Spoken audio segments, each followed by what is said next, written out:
வேளைகளிலே நாம் சில வீடுகளிலே பெற்றோர்கள் தங்கள் பிள்ளைகளுக்கு இடையே பாரபட்சம் காண்பிப்பதை பார்க்கிறோம்.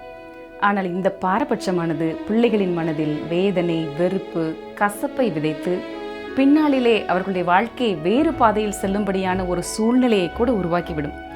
அப்படிப்பட்ட இரு சகோதரர்களின் கதையை தான் இன்று பார்க்க போகிறோம்.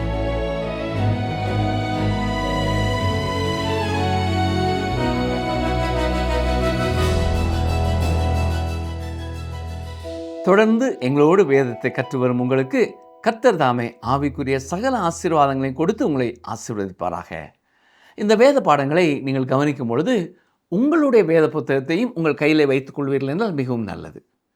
சரி, இன்று நாம் ஆதியாகமம் 25ஆம் அதிகாரத்தை கற்றுக்கொள்ளப் போகிறோம். இது வேதாகமத்தின் மற்றும் ஒரு சிறந்த அதிகாரமாகும். இந்த அதிகாரத்திலே ஆபிரகாமின் மரணத்தையும் ஈசாக்கு மற்றும் ரெபேக்காளுக்கு ஏசா, யாக்கோபு ஆகிய இரட்டையர்கள் பிறந்ததையும் குறித்த விவரங்களை நாம் அறிந்து கொள்ளலாம். இது இஸ்மவேலின் சந்ததியினரையும் ஈசாக்கின் சந்ததியினரையும் பற்றிய விவரங்களை நமக்கு கொடுக்கிறது. மேலும் சேஷ்டபுத்திர பாகம் தொடர்பான சம்பவமும் இதிலே சொல்லப்பட்டிருக்கிறது. எனவே இது ஒரு குறிப்பிடத்தக்க அதிகாரமாகும். இந்த அதிகாரத்திலே இன்னும் பல சம்பவங்களை நாம் பார்க்க முடியும். வாசிக்கிறேன். ஆதியாகமம் 25 முதல் 2 வசனங்கள். ஆபிரகாம் கேத்துராள் என்னும் பெயர் கொண்ட ஒரு ஸ்திரீயையும் விவாகம் பண்ணியிருந்தான். அவள் அவனுக்கு சிம்ரானையும் யக்ஷானையும் மேதானையும் மீதியானையும் இஸ்பாக்கையும் சூவாகையும் பெற்றாள். இப்பொழுது ஆபிரகாமுக்கு ஒரு பெரிய குடும்பமே இருக்கிறது. சாராள் மரித்த பிறகுதான் அவருக்கு மிகப்பெரிய குடும்பம் உருவானது. ஈசாக்கு பிறந்த காலத்திலேயே ஒரு குழந்தையை உலகத்திற்கு கொண்டு வரும் ஆபிரகாமின் திறன் முடிந்து விட்டதாக நான் நினைத்தேனே என்று யாராவது கேள்வி எழுப்பலாம். உண்மைதான், அவர் அப்படித்தான் இருந்தார். ஆனால் தேவன் ஒன்றை செய்யும் பொழுது அதை அவர் முழுமையாக செய்கிறார். இதனால் தான் தேவன் செய்யும் எதிலும் அவருடைய கையொப்பம் இருக்கும் என்று நாம் சொல்ல முடியும். ஆபிரகாம் ஈசாக்கை மட்டும் உலகத்திற்கு கொண்டு வரவில்லை. மாறாக இப்பொழுது இன்னும் சில பிள்ளைகளை கொண்ட ஒரு பெரிய குடும்பத்தை உருவாக்குகிறார் என்பதை நாம் இங்கே பார்க்கிறோம். நமக்கு முன்பாக இருக்கும் இந்த வேத பகுதியில் சுவாரஸ்யமான விஷயம் என்ன தெரியுமா? மேதான் மற்றும் மீதியான் ஆகியோரை பற்றிய குறிப்புகளாகும். ஈசாக்கு தவிர மற்ற சிறுவர்கள் மூலமாகவும் தேசங்கள் உருவானது. ஆனால் பின்னால் அவர்களை அடையாளம் காண முடியவில்லை. அவர்கள் வேதாகமத்திலே நம்முடைய பாதையிலே குறுக்கிடாததால் நான் அவர்கள் மீது ஆர்வம் காட்டவில்லை. ஆனால் மீதியான் குறுக்கிடுகிறான். மோசே பின்னாட்களிலே மீதியான் தேசத்திற்கு சென்று அங்கே இருந்து ஒரு பெண்ணை திருமணம் செய்வார் என்பதை நாம் பார்ப்போம். மீதியானியர்களும் மேதானியர்களும் ஆபிரகாமின் வம்சாவளியை சேர்ந்தவர்கள் என்பதை நினைவிலே வைத்துக் கொள்ள வேண்டும். ஆபிரகாமுக்கு மற்ற குமாரர்களும் இருந்தார்கள் என்பதை இங்கே பார்க்கிறோம். ஆனால் ஈசாக்கின் மூலமே உன் சந்ததி அழைக்கப்படும் என்று கர்த்தர் மிக தெளிவாக சொல்லியிருந்தார். நாம் சற்று முன் பார்த்த மற்ற குமாரர்கள் மூலம் அல்ல, இஸ்மவேல் மூலமாகவோ மீதியான் மூலமாகவோ அல்லது மேதான் மூலமாகவோ இவர்கள் அனைவரும் வனாந்தரத்திலே நாடோடிகளாக வாழ்ந்தவர்கள். அவர்கள் மூலமாக அல்ல. ஆதியாகமம் 25ஆம் அதிகாரம் 5 முதல் 10 வசனங்களை பாருங்கள். ஆபிரகாம் தனக்கு உண்டான யாவையும் ஈசாக்குக்கு கொடுத்தான். ஆபிரகாமுக்கு இருந்த மறுமனையாட்டிகளின் பிள்ளைகளுக்கோ ஆபிரகாம் நன்கொடைகளை கொடுத்து தான் உயிரோடு இருக்கும்போதே அவர்களை தன் குமாரனாகிய ஈசாக்கை விட்டு கிழக்கே போக கீழ் தேசத்துக்கு அனுப்பிவிட்டான். ஆபிரகாம் உயிரோடு இருந்த ஆயுசு நாட்கள் 175 வருஷம். பிற்பாடு ஆபிரகாம் நல்ல நரை வயதிலும் முதிர்ந்த பூரண ஆயுசிலும் பிராணன் போய் மரித்து தன் ஜனங்களோடு சேர்க்கப்பட்டான். அவன் குமாரராகிய ஈசாக்கும் இஸ்மவேலும் மம்ரேக்கு எதிரே ஏத்தியனாகிய சோகாரின் குமாரனாகிய எப்பெரோனின் நிலத்தில் உள்ள மக்பேலா எனப்பட்ட குகையிலே அவனை அடக்கம் பண்ணினார்கள். அந்த நிலத்தை ஏத்தின் புத்திரர் கையிலே ஆபிரகாம் வாங்கியிருந்தான். அங்கே ஆபிரகாமும் அவன் மனைவியாகிய சாராளும் அடக்கம் பண்ணப்பட்டார்கள். கவனித்தீர்களா? இந்த அடக்க ஆராதனைக்கு இஸ்மவேல் வருகிறான். ஏனென்றால் என்ன இருந்தாலும் அவனும் ஆபிரகாமுக்கு ஒரு மகன்தான். எனவே ஈசாக்கும் இஸ்மவேலும் சேர்ந்து ஆபிரகாமை அடக்கம் செய்கிறார்கள். அது மட்டுமல்ல, ஈசாக்கு முதல் முறையாக ரெபேக்காளை சந்தித்த இடத்திலே போய் அங்கே அவன் வாழ்க்கையை தொடர்கிறான். பாருங்கள், ஆதியாகமம் 25ஆம் அதிகாரம் 11ஆம் வசனம். ஆபிரகாம் மரித்த பின் தேவன் அவன் குமாரனாகிய ஈசாக்கை ஆசீர்வதித்தார். லகாய் ரோயி என்னும் துறவுக்கு சமீபமாய் ஈசாக்கு குடியிருந்தான். சரி, வசனங்கள் 12 முதல் 18 வரை ஆபிரகாமின் குமாரனாகிய இஸ்மவேலின் சந்ததியரை குறித்து வாசிக்கிறோம். இஸ்மவேல் சாராயின் வேலைக்காரியான எகிப்து தேசத்து ஆகார் ஆபிரகாமுக்கு பெற்றுக் கொடுத்திருந்தாள். அவர்களின் பட்டியல் இங்கே கொடுக்கப்பட்டிருக்கிறது. ஆதியாகம புத்தகத்திலே பரிசுத்த ஆவியானவர் இந்த முறையை பயன்படுத்துகிறார் என்பதை மீண்டும் உங்களுக்கு கவனத்திலே கொண்டு வர விரும்புகிறேன். அதாவது, தள்ளப்பட்ட சந்ததியை பற்றி முதலிலே சொல்லப்படும், பின்னர் அது ஒதுக்கி வைக்கப்படுகிறது. அதன் பிறகு அதை பற்றி நாம் மீண்டும் பார்ப்பதில்லை. அதன் பின் கிறிஸ்துவுக்கு நேராக வழிநடத்தும் சந்ததி கொடுக்கப்பட்டு அது தொடர்ந்து விவரிக்கப்படுகிறது. எனவே இஸ்மவேலின் சந்ததி கொடுக்கப்பட்ட பிறகு நாம் ஈசாக்கின் சந்ததியை பற்றி படிக்கிறோம். ஆதியாகமம் 25ஆம் அதிகாரம் 19ஆம் வசனம் பாருங்கள். ஆபிரகாமின் குமாரனாகிய ஈசாக்குடைய வம்ச வரலாறு. ஆபிரகாம் ஈசாக்கை பெற்றான். கவனித்தீர்களா? ஆபிரகாமின் குமாரனாகிய ஈசாக்குடைய வம்ச வரலாறு. ஆபிரகாம் ஈசாக்கை பெற்றான். இந்த சந்ததியைத்தான் தொடர்ந்து நாம் பார்க்க போகிறோம். ஆபிரகாம் ஈசாக்கை பெற்றான், ஈசாக்கு யாக்கோபை பெற்றான். இதைத்தான் மத்தேயு 1ஆம் அதிகாரத்தில் நாம் வாசிக்கிறோம். இந்த ஒவ்வொரு ஆண்களுமே மற்ற பிள்ளைகளையும் பெற்றார்கள். ஆபிரகாமும் அநேக பிள்ளைகளை பெற்றிருந்தார். ஆனால் அவர்களுடைய சந்ததி எல்லாம் குறிப்பிடப்படவில்லை. ஈசாக்குடைய சந்ததி தான் தொடர்ந்து கூறப்பட்டிருக்கிறது. இனி இஸ்மவேலை குறித்தோ மேத்தானை குறித்தோ மீதியானை குறித்தோ நாம் மறந்து போகலாம். ஈசாக்கின் சந்ததியை அவ்வப்பொழுது பின்னாலே அவர்கள் சந்திப்பார்கள். ஆனால் அவருடைய வம்ச வழிகளை நாம் சிந்திக்கப் போவதில்லை. ஆதியாகமம் 25ஆம் அதிகாரம் 20, 21ஆம் வசனங்களை பாருங்கள். ஈசாக்கு ரெபேக்காளை விவாகம் பண்ணுகிற போது 40 வயதாய் இருந்தான். இவள் பதான் அராம் என்னும் சீரியா தேசத்தானாகிய பெத்துவேலுக்கு குமாரத்தையும் சீரியா தேசத்தானாகிய லாபானுக்கு சகோதரியுமானவள். மல்லடியாயிருந்த தன் மனைவிக்காக ஈசாக்கு கர்த்தரை நோக்கி வேண்டுதல் செய்தான். கர்த்தர் அவன் வேண்டுதலை கேட்டறினார். அவன் மனைவி ரெபேக்காள் கற்பந்தரித்தாள். இங்கே சுவாரஸ்யமான ஒரு காரியம் என்னவென்றால், ரெபேக்காளும் சாராளைப் போலவே குழந்தையை பெற்றெடுக்க முடியாதவளாய் இருந்தாள். ஆனால் அவளுக்காக ஈசாக்கு கர்த்தரிடத்திலே ஜெபிக்கிறார். இப்பொழுது அவள் இரட்டை குழந்தைகளை கற்பம் தரித்திருக்கிறாள். ஆதியாகமம் 25, 22 பாருங்கள். அவள் கற்பத்திலே பிள்ளைகள் ஒன்றோடொன்று மோதி கொண்டிருந்தன. அப்பொழுது அவள், இப்படியானால் எனக்கு எப்படியோ என்று சொல்லி கர்த்தரிடத்தில் விசாரிக்கும்படி போனாள். பிறப்பதற்கு முன்னதாகவே ஆரம்பமான இந்த 2 மகன்களுக்கும் இடையிலான பிரச்சனை இன்றைக்கும் உலகத்திலே நடைபெறுகிற ஒரு போராட்டத்தை குறிக்கிறதா இருக்கிறது.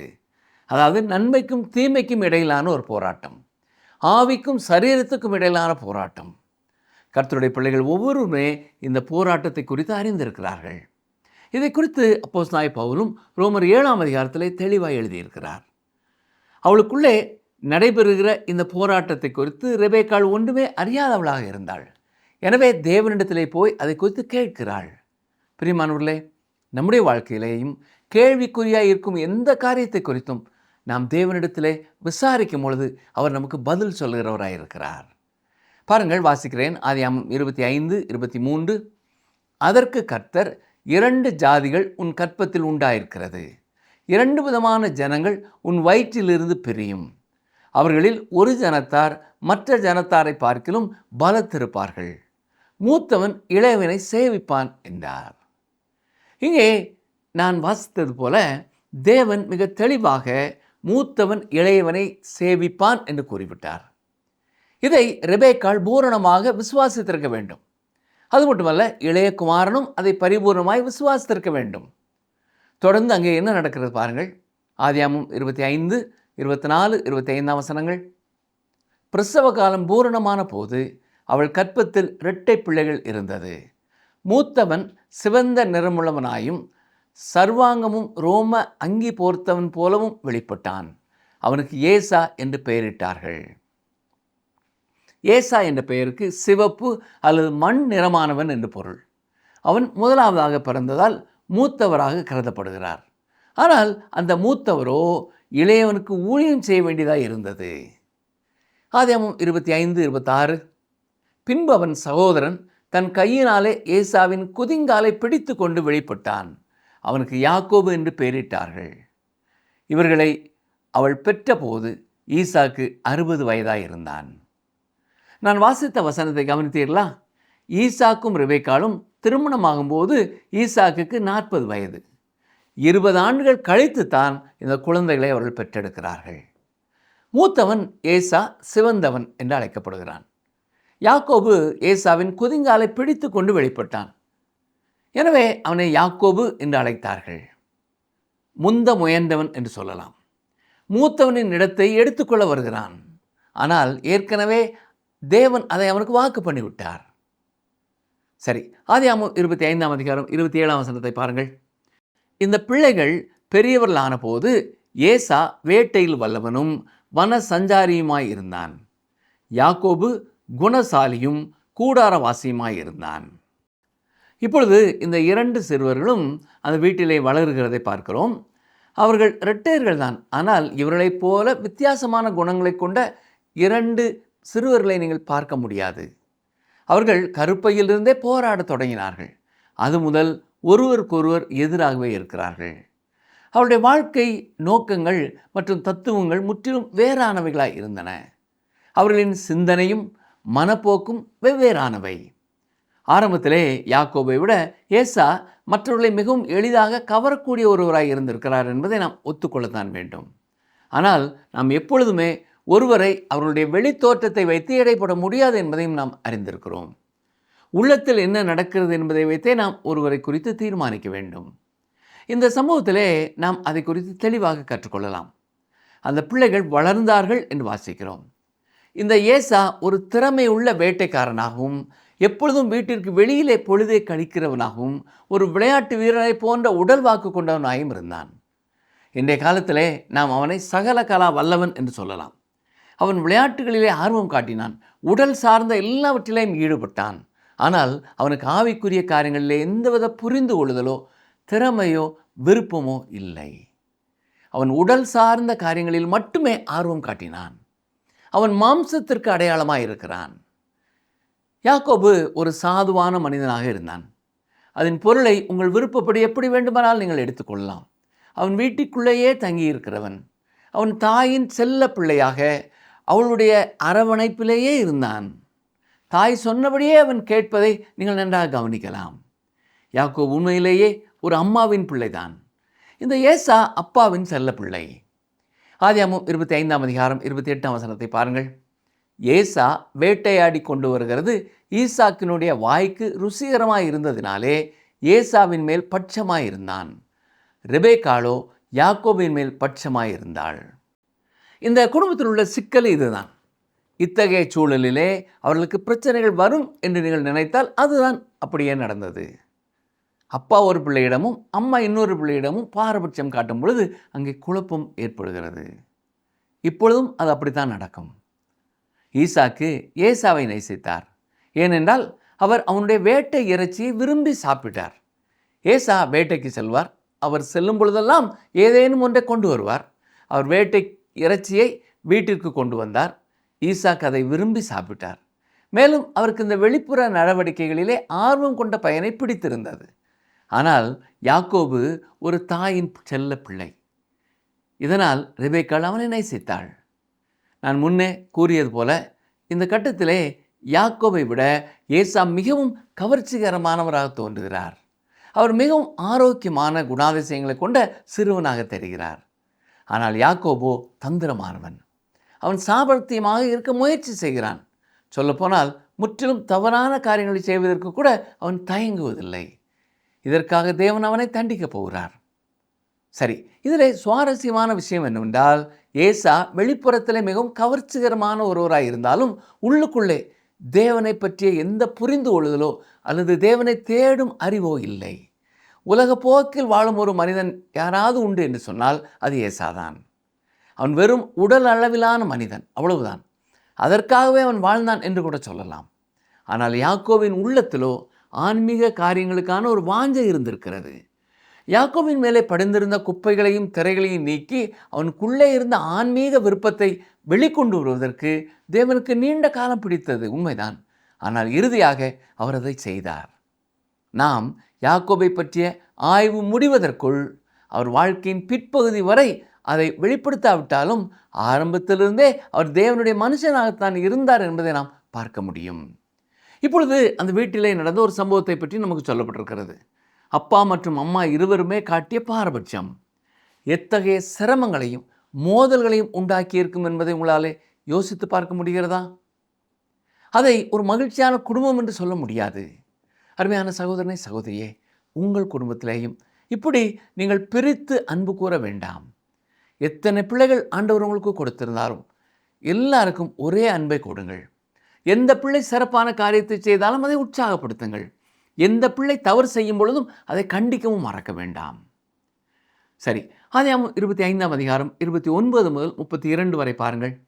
ஒரு நாள் ஏசா வெளியிலிருந்து களைத்து வந்தபோது யாக்கோபு கூழ் சமைத்து கொண்டிருந்தான். அப்பொழுது ஏசா யாக்கோபை நோக்கி, அந்த சிவப்பான கூழிலே நான் சாப்பிட கொஞ்சம் தா, இளைத்திருக்கிறேன் என்றான். அதனாலே அவனுக்கு ஏதோம் என்கிற பேர் உண்டாயிற்று. அப்பொழுது யாக்கோபு, உன் சேஷ்ட புத்திர பாகத்தை இன்று எனக்கு விற்று போடு என்றான். அதற்கு ஏசா, இதோ நான் சாக போகிறேனே, இந்த சேஷ்ட புத்திர பாகம் எனக்கு என்னத்திற்கு என்றான். இந்த சம்பவம் ஏசாவினுடைய உண்மை தன்மையை வெளிப்படுத்துகிறது. வயலிலிருந்து வருகிறான், களைப்போடு வருகிறான். இவன் சாகும் அளவிற்கு பசி நிறைந்தவனாக இல்லை. ஏனென்றால் ஆபிரகாமுடைய குடும்பத்தில் வந்த யாருமே பசினாலே சாகும் அளவிற்கு சூழ்நிலை இல்லை. எப்பொழுதுமே அங்கே அவர்களுக்கு போதுமான உணவு உண்டு. அவன் வந்த அந்த நேரத்தில் இந்த கூழை தவிர வேறு எதுவும் ஆயத்தமாகவில்லை. இதை யாக்கோபு தான் தயாரித்து கொண்டிருக்கிறார். வீட்டிற்குள்ளே வளர்ந்த யாக்கோபு ஒரு நல்ல சமையல்காரனாய் வளர்ந்திருக்கிறார். இப்பொழுது யாக்கோபினிடத்திலே அந்த சிவப்பான கூழிலே நான் சாப்பிட கொஞ்சம் தா, நான் இளைத்திருக்கிறேன் என்று ஏசா கேட்கிறான். ஏதோம் என்றாலும் சிவப்பு என்று பொருள். ஏசாவை போலவே மண்ணிறமான என்று சொல்லலாம். இந்த வாய்ப்பை யாக்கோபு எப்படி பயன்படுத்துகிறான் என்று கவனியுங்கள். அவன் மிகவும் தந்திரம் உள்ளவனாக, ஏமாற்றுகிறவனாக இருந்தான். இப்பொழுது ஏசாவின் சேஷ்ட புத்திர பாகத்தை கேட்கிறான். அதை கொடுத்தால் இதை தருவேன் என்று தந்திரமாக வாய்ப்பை பயன்படுத்துகிறான். சரி, இப்பொழுது நாம் இந்த சேஷ்ட புத்திர பாகம் என்றால் என்ன என்பதை குறித்தும் கொஞ்சம் பார்ப்போம். சேஷ்ட புத்திர பாகத்தை பெற்றுக்கொள்கிறவனே குடும்பத்தின் தலைவனாய் இருக்கிறான். அதாவது குடும்பத்தின் ஆசாரியனே இதை பெற்றுக்கொள்கிறான். இந்த குடும்பத்தை பொறுத்த மட்டிலேயும் அதை பெற்றுக்கொள்கிறவனுடைய சந்ததியிலேயே இயேசு தோன்ற போகிறார். இந்த சேஷ்ட புத்திர பாகத்தை ஏசா பெரிதாக கருதவே இல்லை. அவன் அதை குறித்து கொஞ்சமும் அக்கறைப்பட்டு கொள்ளவில்லை என்று சொல்லலாம். இது யாக்கோபுக்கு தெரியும். ஏசா எந்த முக்கியத்துவத்தையும் அவனுடைய சேஷ்ட புத்திர பாகத்திற்கு கொடுக்கவில்லை. அவன் அந்த குடும்பத்திற்கு ஒரு ஆசாரியனாய் வாழ விரும்பவில்லை. அதை அவனுடைய வாழ்க்கையின் ஒரு கடைசி காரியமாகவே நினைத்தான். பிரியமானவர்களே, இன்றும் பல வீடுகளிலே கிறிஸ்துவை அறிந்தவர்கள் கூட கிறிஸ்துவுக்காக எதையாவது செய்யும்படியாய் அழைக்கப்பட்டால், ஐயையோ நான் ஒரு போதகன் இல்லை, என்னாலெல்லாம் இதை செய்ய முடியாது என்று விலகி விடுகிறார்கள். ஆம் பிரியமானவர்களே, இன்றைக்கு அநேகர் ஆவிக்குரிய காரியங்களிலே ஈடுபட விருப்பமற்றவர்களாக இருக்கிறார்கள். அவர்கள் விருப்பம் உள்ளவர்களாக இருக்கிறார்கள் என்பதை உலகத்திற்கு காட்டுவதை குறித்து அவர்கள் வெட்கப்படுகிறார்கள். இதுதான் பிரச்சனை. இதுதான் ஏசா. சேஷபுத்திர பாகத்தை பெற்றிருந்தவன் என்பதை இவன் உலகத்திற்கு காட்ட விரும்பவில்லை. அவனை பார்த்து யாராவது ஆசாரியன் என்று அழைப்பார்கள் என்றால் அது அவனை கேலி செய்வது போல் அவனுக்கு இருந்திருக்கும். சேஷ்டபுத்திர பாகத்திலே அவனுக்கு விருப்பம் இல்லை. கிறிஸ்து தன்னுடைய சந்ததியிலே வர வேண்டும் என்பதை குறித்து அவன் அக்கறைப்பட்டவனாக இல்லை. ஆனால் யாக்கோபு இதை பார்க்கிறான். உன்னுடைய சேஷ்டபுத்திர பாகத்தை எனக்கு தா, இந்த கூளை உனக்கு கொடுக்கிறேன் என்று சொல்லுகிறான். அந்த சேஷ்டபுத்திர பாகம் எனக்கு என்னத்திற்கு? இந்த பிறப்புரிமையை குறித்து நான் ஏன் அக்கறைப்பட்டு கொள்ள வேண்டும் என்று கேட்கிறான். அதையெல்லாம் விட இந்த கூழ் எனக்கு மேலானது என்று அவன் நினைத்தான். ஆவிக்குரிய காரியத்திற்கு முக்கியத்துவம் கொடுக்காத ஏசா சேஷ்டபுத்திர பாகத்தை மதிப்பற்றது என்று நினைத்தான். அருமையானவர்களே, யாக்கோபு இங்கே செய்ததும் தவறானது தான். ஏனென்றால் தேவன் ஏற்கனவே மூத்தவன் இளையவனை சேவிப்பான் என்று வாக்கு பண்ணியிருக்கிறார். தேவனுடைய நேரத்திலே யாக்கோபுக்கு இந்த சேஷ்டபுத்திர பாகம் வந்தே சேரும். ஆனால் யாக்கோபு காத்திருக்க மனமற்றவனாய் இருந்தான். தேவன் வாக்குறுத்தி கொடுத்ததை அவரே எடுத்துக்கொள்ள முயற்சி செய்கிறான். அதை தந்திரமாக எடுத்துக்கொண்டான். ஆனால் தேவனே அதை அவனுக்கு கொடுக்கும்படியாய் காத்திருந்தால் அது மிக அற்புதமான ஒன்றாய் இருந்திருக்கும். தனக்குத்தானே என்ன செய்து கொள்ள முடியுமோ அதையே செய்வேன் என்று தன்னுடைய பாணியிலேயே அவன் சென்றான். தனக்குத்தானே உதவி செய்யக்கூடிய வாய்ப்பு இருக்கும் பொழுது தேவனை ஏறிட்டு பார்த்து அவர் செயல்படும்படியாய் எதிர்பார்க்க வேண்டியது இல்லை என்று நினைத்தான். தனக்குத்தானே தனது காரியங்களை செய்ய அவன் முயற்சி செய்தான். முதலாவதாக சில காலங்களுக்கு அதை அவன் சிறப்பாகத்தான் செய்தான். ஆனால் அவனுடைய வாழ்க்கையிலேயும் நாள் ஒன்று வந்தது. அவன் தூர இடத்திற்கு கல்லூரிக்கு செல்வது போல மாமனாகிய லாபான் வீட்டிற்கு சென்றான். அங்கே லாபான் தான் கல்லூரியின் முதல்வராயிருந்தார். இங்கே அவன் கடினமான முறையில் சில பாடங்களை கற்றுக்கொள்ளப் போகிறான். அங்கேயும் தனது ஏமாற்றும் திறமையினாலே, தந்திரத்தினாலே பல காரியங்களை பெற்றுக்கொள்ள முயற்சி செய்கிறான். பாருங்கள், ஆதியாகமம் 25ஆம் அதிகாரம் 33, 34 வசனங்கள். அப்பொழுது யாக்கோபு, இன்று எனக்கு ஆணையிட்டு கொடு என்றான். அவன் யாக்கோபுக்கு ஆணையிட்டு தன் சேஷ்ட புத்திர பாகத்தை அவனுக்கு விற்று போட்டான். அப்பொழுது யாக்கோபு ஏசாவுக்கு அப்பத்தையும் பயிற்றங்கூளையும் கொடுத்தான். அவன் புசித்து குடித்து எழுந்திருந்து போய்விட்டான். இப்படி ஏசா தன் சேஷ்ட புத்திர பாகத்தை அலட்சியம் பண்ணினான். இந்த பகுதியிலே நாம் முக்கியமாய் கவனிக்க வேண்டிய காரியம் என்ன தெரியுமா? ஏசா தன் சேஷ்ட புத்திர பாகத்தை அலட்சியம் பண்ணிவிட்டான். அவன் விரும்பியபடி அவனுக்கு அப்பமும் கூழும் கிடைத்தது. அதை சாப்பிட்டு விட்டு தனது பிறப்பு உரிமையான சேஷ்ட புத்திர பாகத்தை அற்பம் என்று நினைத்து கொடுத்து விட்டு போய்விட்டான். ஆவிக்குரிய எந்த காரியமும் அவனுக்கு முக்கியமானதாக இல்லை. என் சத்தத்தை கவனித்து கொண்டிருக்கிற அருமையான சகோதரனை சகோதரியே, இன்று திருச்சபையில் இருக்கும் பலர் ஆவிக்குரிய காரியங்களுக்கு முக்கியத்துவம் கொடுக்கிறதில்லை. வெளியே சடங்காச்சாரமான சரீர பிரகாரமான காரியங்களுக்கு முக்கியத்துவம் கொடுக்கிறார்கள். ஆவிக்குரிய காரியங்களை அறிந்து கொள்வதற்கும் அதை சரியாய் புரிந்து கொள்வதற்கும் அதை ஏற்றுக்கொள்வதற்கும் தகுதியற்றவர்களாய் இருக்கிறார்கள். இதை ஒரு உதாரணத்தின் மூலமாக நான் சொல்ல விரும்புகிறேன். ஒருவரிடத்திலே அவருடைய தாத்தா காலத்து பழமையான மிக மதிப்புமிக்க ஒரு குடும்ப வேத புத்தகம் இருக்கிறதுன்னு வைத்துக்கொள்ளுங்கள். மற்றொரு பேரனுக்கு அது ஆசையாய் தேவைப்படுகிறது. அதற்காக நான் 20 ரூபாய் தருகிறேன் என்கிறான். அதை வைத்து கொண்டிருந்தவர், சரி அந்த 20 ரூபாய் என்னிடத்திலே கொடுத்து விடு, எப்படியும் இந்த பழைய வேத புத்தகத்தை நான் குப்பையிலே தான் போட போகிறேன் என்று சொல்லுவது போல இருக்கிறது. அது ஏசா செய்ததும் சரியாக இதுதான். அருமையானவர்களே, எத்தனை திருச்சபைகளிலே பண்டிகை நேரங்களிலே ஏற்படும் ஒரு பிரச்சனையினாலே திருச்சபைகள் உடைந்து போய் கொண்டிருக்கின்றன தெரியுமா? காரணம் என்ன? அப்படி சண்டையிடுகிறவர்களுக்கு ஆவிக்குரிய வாழ்க்கை குறித்த எந்த அக்கறையும் இல்லை. தங்கள் சாட்சி வாழ்க்கை குறித்த எந்த கவனமும் இல்லை. வெளிப்படையான அலங்காரம், அசனம் போன்ற முக்கியமற்ற காரியங்களுக்கு முக்கியத்துவம் கொடுத்து ஆவிக்குரிய பண்புகளான அன்பையும் பொறுமையையும் மன்னிப்பையும் இழந்தவர்களாக திருச்சபைகளை நாசம் பண்ணுகிறவர்களாய் இருக்கிறார்கள். ஒரு மனிதன் ஆவிக்குரியவனாய் இருப்பான் என்றால் பரிசுத்த ஆவியானவர் அவனுக்கு கற்றுக் கொடுக்க முடியும், அவனை வழிநடத்த முடியும். ஆவிக்குரிய காரியங்களை குறித்து ஆழமாய் சிந்திக்க வேண்டிய காலங்களிலே அசட்டை செய்வோம் என்றால் ஒரு காலத்திலே அதை வாஞ்சியோடு தேடினாலும் அதை கண்டுபிடிக்க முடியாத ஒரு நிலைமைக்கு நாம் போய்விடுவோம்.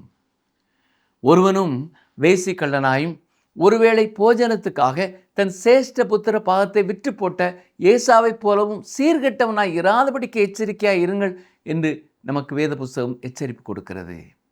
ஏனென்றால் பிற்பாடு அவன் ஆசீர்வாதத்தை சுதந்திரித்துக் கொள்ள விரும்பியும் ஆகாதவன் என்று தள்ளப்பட்டதை அறிவீர்கள்.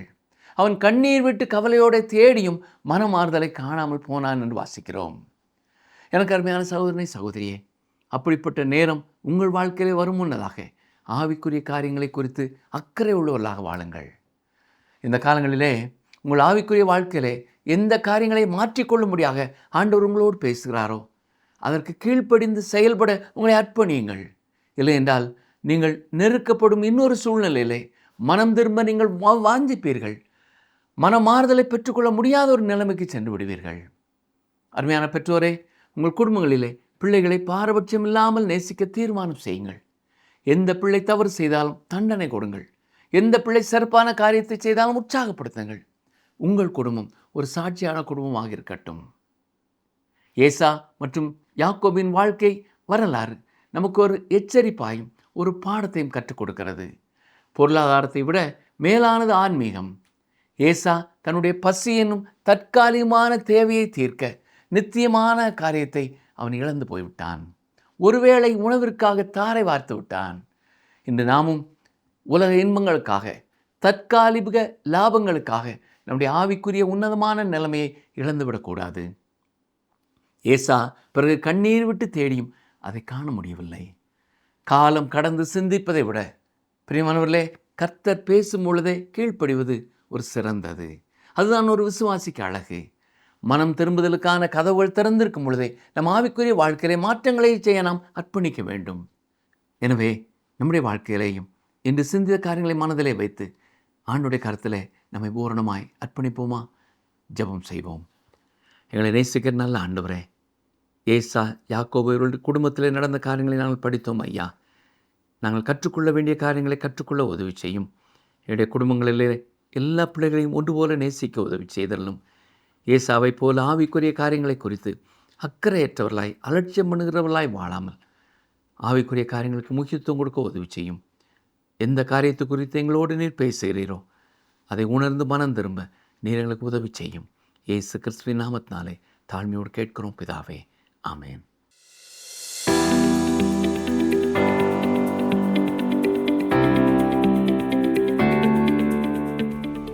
ஏசா எப்படி தன் சேஷ்ட புத்திர பாகத்தை விற்று போட்டான்?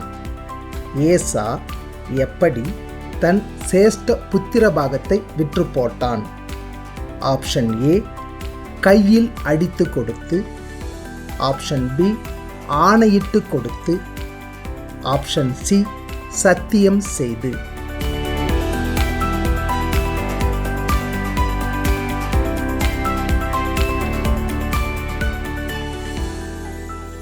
இன்று ஒரு அற்புதமான ஆவிக்குரிய சத்தியம் நிறைந்த தியானத்தை நாம் பார்த்தோம்.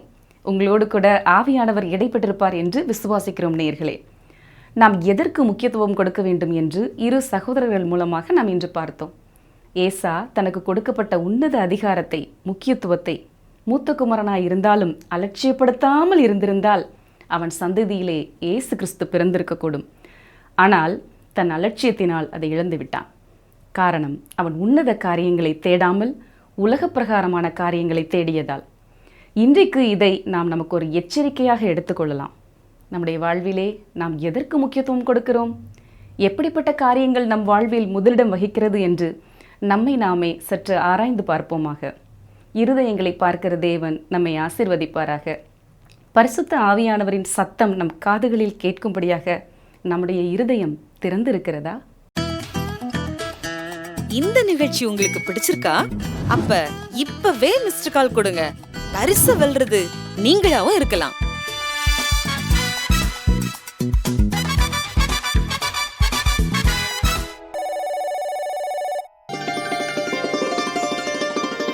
உன் தேவனாகிய கர்த்தர் உன்னை நல்ல தேசத்திலே பிரவேசிக்க பண்ணுகிறார். உபாகமம் 8:7.